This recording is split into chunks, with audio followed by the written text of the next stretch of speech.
हम सोच सकते हैं 2 मिनट के लिए कि जब हमारा देश गुलामी में जी रहा था तो कितने हमारे माँ बाप होंगे, बड़े बुजुर्ग होंगे, हमारे भाई होंगे, कितने ऐसे बच्चे होंगे जिन्होंने रक्त से एक एक कतरे से वो आजादी को सींचा है।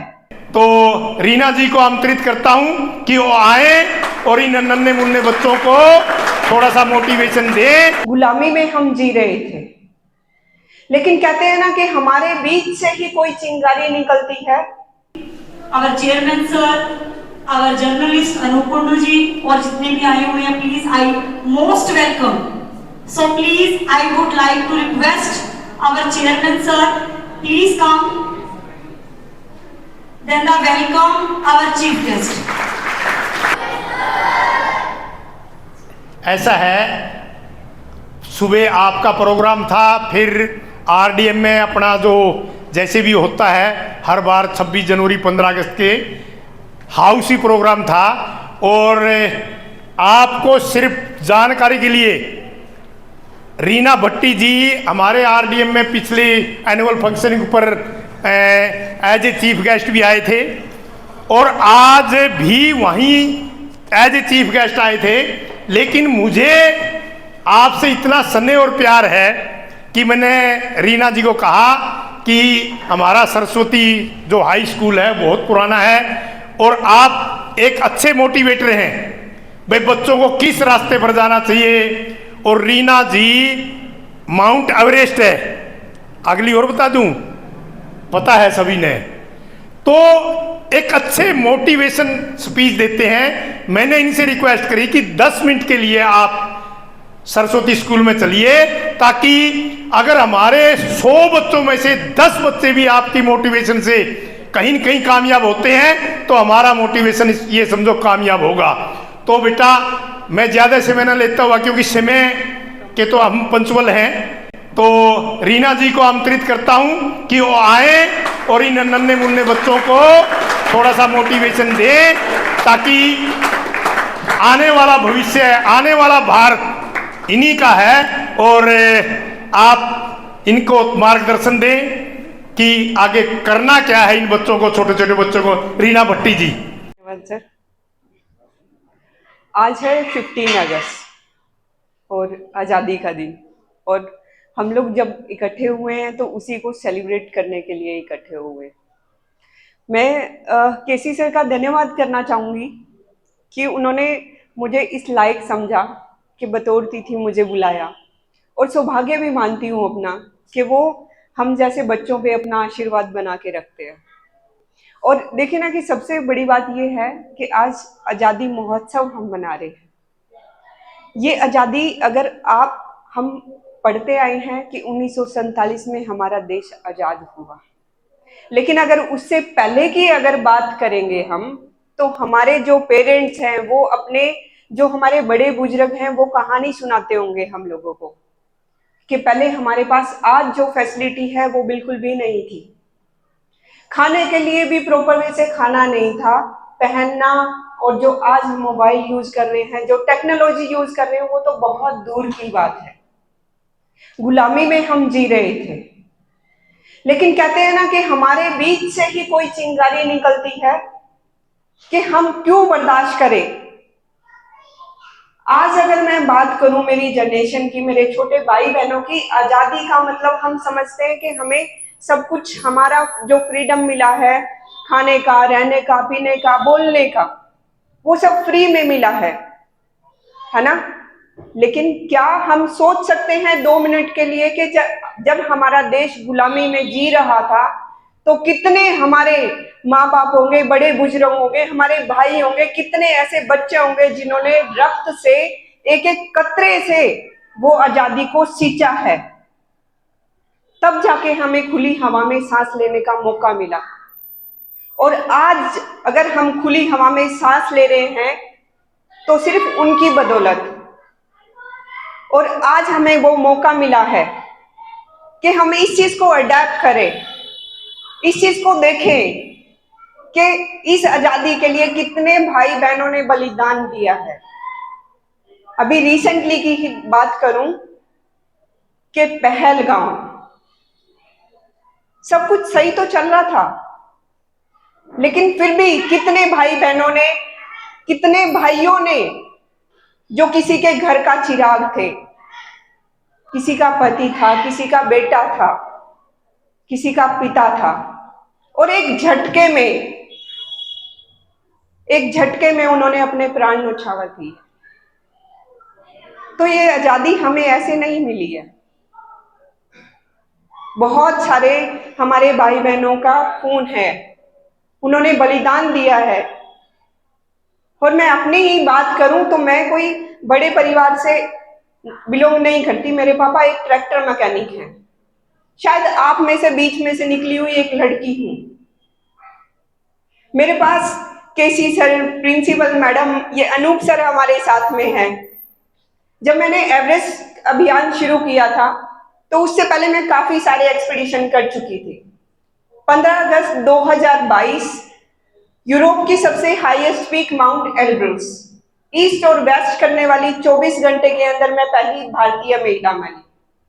और आप लोगों ने सोसाइटी में बहुत सारा प्यार दिया।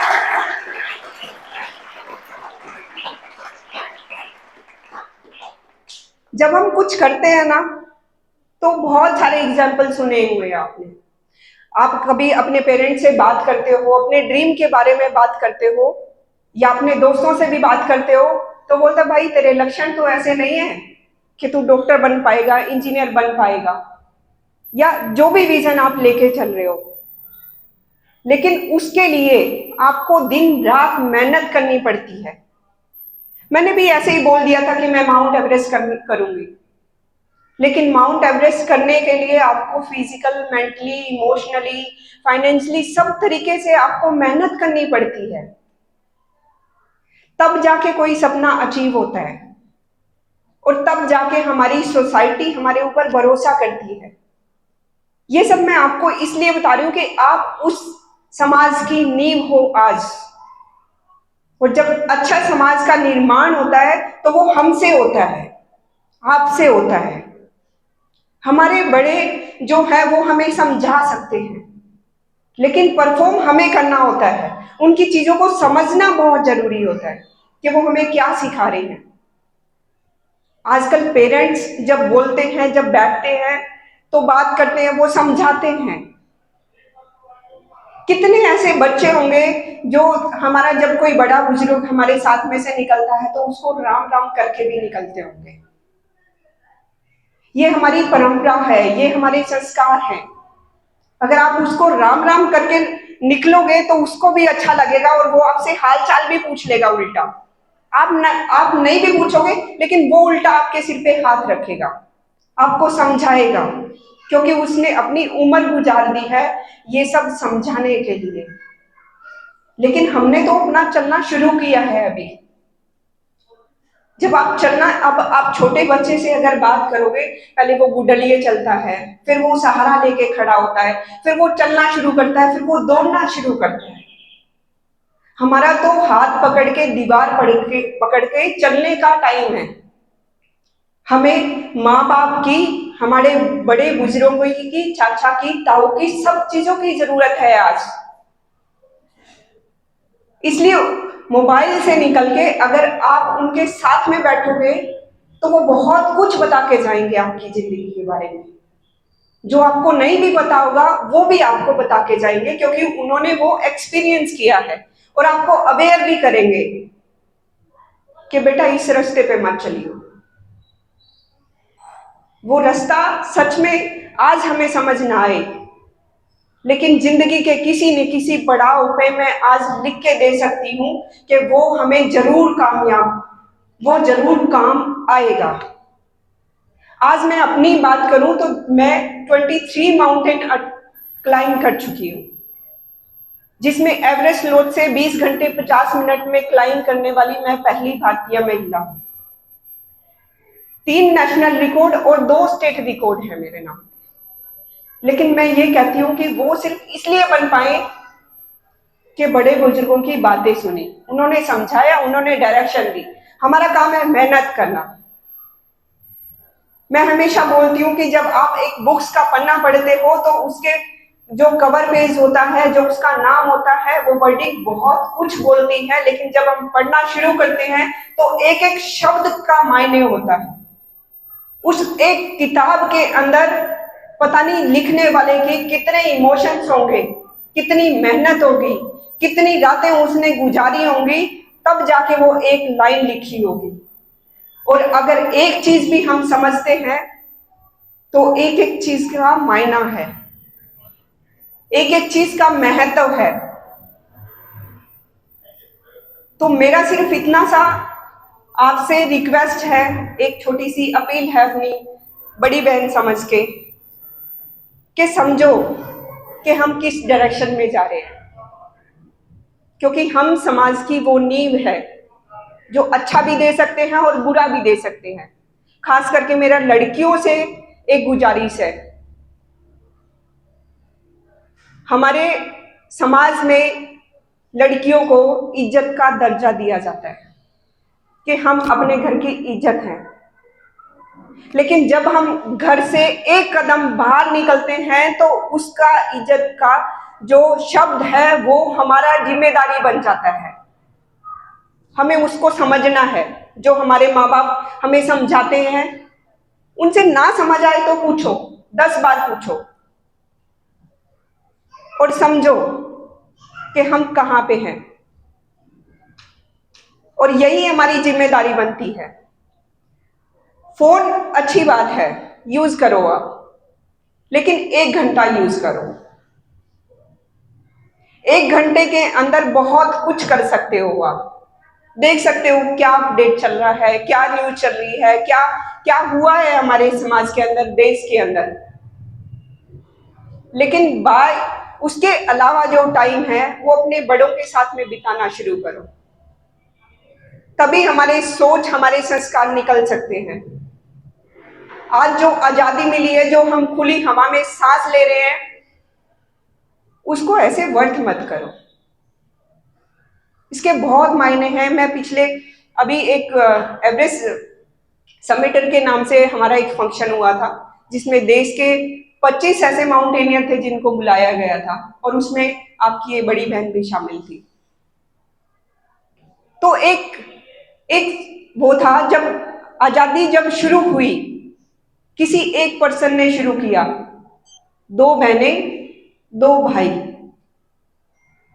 वो टैक्स देते थे पूरे गांव। जब हमारा देश गुलाम था तो वो टैक्स देते थे। जब वो सूखा पड़ा तब उन्होंने बोला कि अब हम नहीं दे सकते। उन्होंने स्ट्रैटेजी की, अपनों को इकट्ठा किया, अपने मतलब अपने घर, अपना समाज, अपना सोसाइटी, आस पड़ोस, सबसे इकट्ठा किया, बात की, और तब जाके आजादी की शुरुआत हुई। और आज 78 साल हो गए हैं उस आजादी की खुली हवा में, खुले आसमान के अंदर हम सांस ले रहे हैं, जिसमें हमें हर तरीके का फ्रीडम है। लेकिन ये फ्रीडम मुझे थोड़ी सी परेशान भी करती है। केसी सर बता रहे थे कि फ्रीडम, आजादी और कर्तव्य में थोड़ा सा फर्क है। आजादी तो मिली है हमें, लेकिन हम कर्तव्य क्यों भूल गए? तो वो कर्तव्य को समझना जरूरी है, उसको अपनाना जरूरी है। आज मेरा आपके सामने आने का मोटो भी यही है कि आजादी को इतना महत्व मत दो, कर्तव्य को समझो, संस्कारों को समझो जो हम भूलते जा रहे हैं।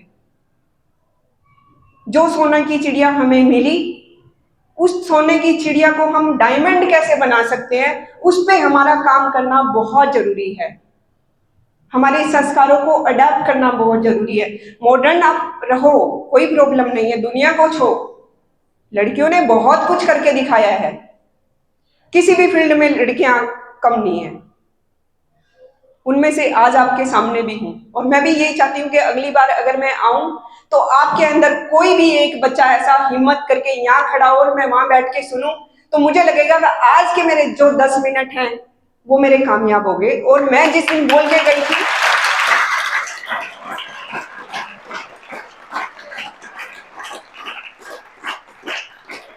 केसी सर ने अभी बोला था कि मैं मोटिवेटर हूं, मैं नहीं मानती कि मैं मोटिवेटर हूं। हालात आपको बना देते हैं, और मैं यही मानती हूं कि मैं आप में से एक ऐसी लड़की हूं जिन्होंने हालात ने मजबूत बनाए, और आपके भी हालात ऐसे ही होंगे, लेकिन हमें उन हालातों से हर टाइम लड़ना है, बेशर्ते कोई शॉर्टकट नहीं अपनाना। शॉर्टकट अपना लिया तो 2 दिन की चांदनी है, उसके बाद आपको अपना वजूद खुद ही भूल जाओगे आप। लेकिन जब एक नदी जब पहाड़ से निकलती है तो वो रास्ता अपना खुद बनाती है। कभी पहाड़ से टकराएगी, कभी बहुत बड़े पत्थर से टकराएगी, लेकिन वो रुकती नहीं है कभी। बस उस नदी की तरह हमें बहना है। अभी कितने सारे क्लाउड बर्स्ट हो रहे हैं, वो पानी मिलता ही उसके अंदर है ना, नदियों में मिलता है, लेकिन क्लाउड बर्स्ट से कितना नुकसान कर रहे हैं हम। उसी को एग्जाम्पल ले लो आप अपनी लाइफ में। प्रकृति हमें बहुत कुछ सिखाती है, हम प्रकृति से क्या सीख सकते हैं ये बहुत जरूरी है, ये समझना बहुत जरूरी है। तो आज आजादी के इस उपलक्ष्य पे मैं सिर्फ इतना ही कहना चाहूंगी कि हमें जो आजादी मिली है वो हम कर्तव्य और संस्कार से हम कितना उसको सीख सकते हैं, कितना उसको और खिला सकते हैं। बस ये छोटी सी अपील के साथ में उम्मीद करके जा रही हूं आप लोगों से। और कल जन्माष्टमी भी है,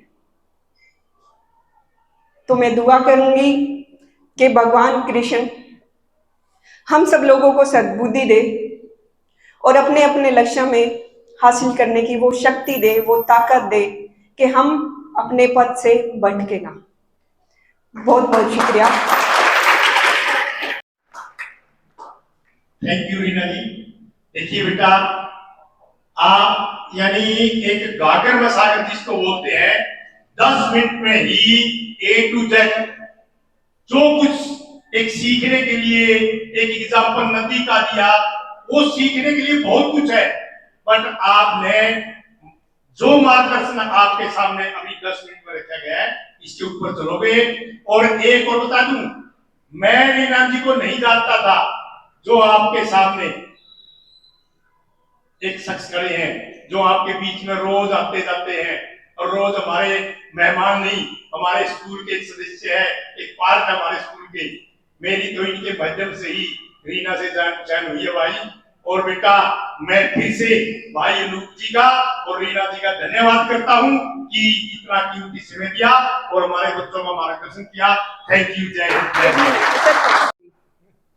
22 में नेशनल रिकॉर्ड बना, 23 में मेरे पास 8 साल के पीछे प्राइवेट मतलब गवर्नमेंट डिप्लोमा के बाद में मैंने जॉब करना शुरू किया। उसके बाद में जितना भी मतलब 23 में मेरा फंड इकट्ठा हुआ, मैं एवरेस्ट से अटेम्प्ट करने के लिए गई। एवरेस्ट और लोत्से है वर्ल्ड 4th हाईएस्ट पीक। और मुझे देखिए ना कि 50 मीटर से वापिस आना पड़ा। कई बार हमारी मेहनत तो बहुत होती है, लेकिन हमारी किस्मत हमारा साथ नहीं देती, और मुझे सिर्फ 50 मीटर से वापिस आना पड़ा।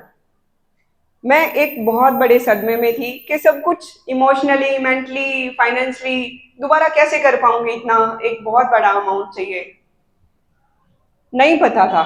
डिप्रेशन में चल रही थी, बट एक हौसला था कि मैं ऐसे छोड़ नहीं सकती। अगर मैंने छोड़ दिया ना तो शायद आज ये रीना भट्टी आपके सामने ना होती, और मैं भी उन लाखों करोड़ों हमारी जो बहनाई हैं कहीं ना कहीं अपना सपना दफना के वहीं पे मैं भी अपना घर गृहस्थी में चलती। लेकिन एक होता है ना कई बार के अंदर से झकझोर देती है कुछ चीजें। मैंने कहा मैं ऐसे तो नहीं छोड़ सकती इसको, मैं लड़ूंगी, जो भी जितना भी टाइम लगेगा मुझे, चाहे 4 साल लगे चाहे 5 साल लगे, लेकिन मैं एवरेस्ट पे अपने देश का झंडा लहरा के रहूंगी। मैंने वापस से ट्रेनिंग शुरू करी।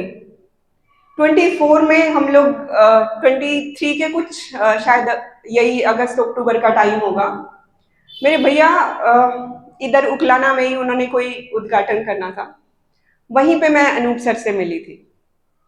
और तब बोला था कि ये एक प्रोग्राम करते थे चाय पे चर्चा, जो आज भी चल रहा है। उस चाय पे चर्चा के लिए मुझे इनवाइट किया, और मैं उस टाइम ऐसे चली थी कि मुझे कोई प्रोग्राम नहीं करना, क्योंकि मुझे हेजिटेशन होती थी।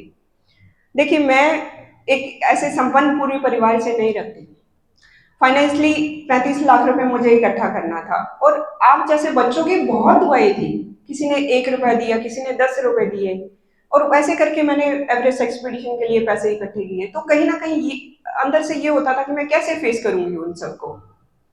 तो मैंने मिलना जुलना बंद कर दिया था। और अनूप सर ने बोला कि चाय पे चर्चा करते हैं। वो चाय पे चर्चा ऐसी हुई कि 3 महीने बाद मैंने वापिस सर को बोला कि सर वो हमारी चाय पे चर्चा है ना, अभी थोड़ी पेंडिंग है, तो कर लेते हैं उसको। तो मैं अनूप सर से उस दिन पहली बार मिली थी, वही जैसे अभी अपनी रामायण सुना रही हूँ आप लोगों के साथ में वैसे अनूप सर को भी हमने चाय पे चर्चा की। और देखिए, हमारे समाज में बुरे लोग हैं तो अच्छे लोग भी बहुत हैं। डिपेंड करता है कि आपका नेचर कैसा है, डिपेंड करता है कि आपकी सोच कैसी है। वो दिन था और आज का दिन था। 24 में मैं 3 एक्सपीडिशन किए 8000। माउंट धौलागिरी जो वर्ल्ड 7th हाईएस्ट पीक है, माउंट एवरेस्ट जो वर्ल्ड हाईएस्ट पीक है, माउंट लोत्से जो वर्ल्ड 4th हाईएस्ट पीक है। 2 पीक में मेरा नेशनल रिकॉर्ड है। उन्होंने, अनूप सर ने उस दिन मुझे बोला था कि तू अपनी ट्रेनिंग पे ध्यान दे, पैसे की जिम्मेदारी हम लोग बैठे हैं, हम करवाएंगे। और देखिए, एक एक्सपीडिशन की तैयारी कर रही थी, 3 एक्सपीडिशन करके आई हूँ। तो हमारे समाज में ऐसे लोग भी हैं। बस हौसला रखो आगे चलने का, आगे बढ़ने का। और केसी सर, प्रिंसिपल मैडम, मैं जब भी आती हूँ मुझे सच में ऐसा लगता है कि मैं मुख्य अतिथि तो हुई नहीं, मैं अपना घर समझती हूँ। और मुझे ऐसा लगता है कि मैं अपने छोटे भाई बहनों से बात कर रही हूँ, मैं कोई मोटिवेशनल की बात नहीं कर रही, मैं सिर्फ अपनी बता रही हूँ। और आपसे भी यही उम्मीद करती हूँ कि कोई ना कोई बच्चा ऐसा निकले तो बहुत गर्व की बात होगी हमारे लिए। हम जो आज समाज के लिए इतनी लड़ रहे हैं वो हमारा सफल हो जाएगा। आप लोगों से इतनी सी उम्मीद है। तो अनूप सर, केसी सर, प्रिंसिपल मैडम, पूरा स्टाफ आप लोगों के लिए लगा रहता है। तो आपका भी फर्ज बनता है कि ऐसा कुछ करें जो एक एग्जाम्पल सेट हो हमारे भविष्य के लिए, हमारे नए भारत के लिए। जय हिंद, जय भारत।